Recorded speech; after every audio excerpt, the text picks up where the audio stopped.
Today we're going to talk about putting together a survival kit for when you're on a small independent film set. When it comes to these types of productions, the people in charge have their minds all over the place. They've got a gazillion things that they've got to worry about, such as getting the audio set up, making sure that everyone's on set, making sure that they've got the lights, checking the weather, and I promise you, they're going to forget something. It gets pretty bad when you're doing an exterior shoot, and the worst is when you're dealing with the woods. There are all kinds of things out there that are going to try to murder you, so it's best to be prepared. One of the first things that people don't really think about until they need them is having a place to sit. You really don't want to sit on the ground in the woods. There are all kinds of creepy crawlies out there, ticks, spiders, bugs, roaches, you name it, it's going to come crawling on you. My suggestion is getting yourself a small portable chair, like even one of the director's chairs, that fold up and are lightweight and you can carry them around with you on set.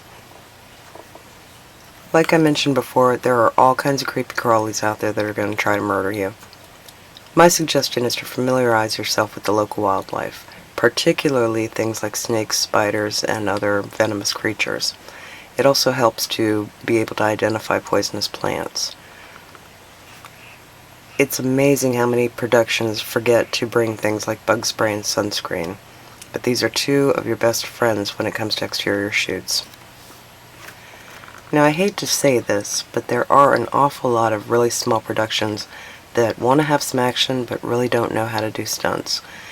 And I've seen some people do some really dangerous and some really stupid things trying to get just the right shot to make things look cool. So some of the things you're going to want to do is to know where the local hospitals are and where the local walk-in clinics are. Just in case, it's always a good thing to know this. If you end up working with a director who plays fast and loose with the stunts, pay attention to what he's doing. If you see something that you feel is even remotely dangerous, you have the right to say no. Use that right. There are a lot of directors who will give you a million excuses why you should do something stupid that could probably get you hurt. Don't stand for it. It never fails to amaze me how many productions don't have a first aid kit on hand. This is something that's very easy to put together. You can even buy fully packed ones in a drugstore.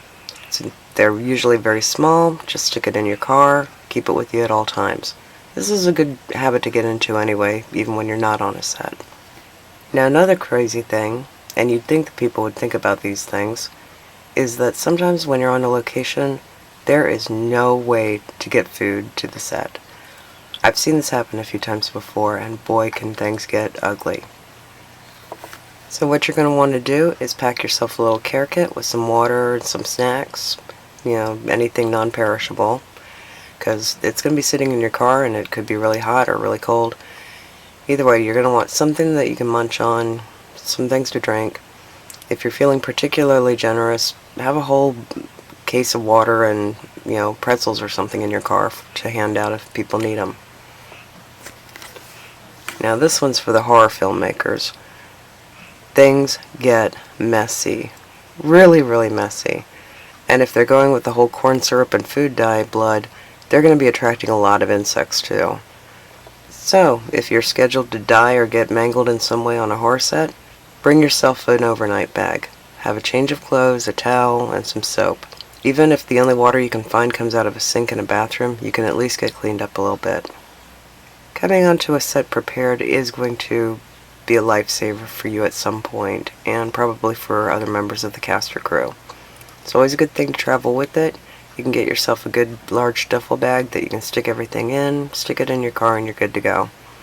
I hope that you enjoyed this episode of the Unconnected Filmmaker, and if you found this information useful and want to be notified when the next video premieres, just hit that subscribe button. Or if you have anything you'd like to see an episode on, feel free to comment below. See you next time, and keep those cameras rolling.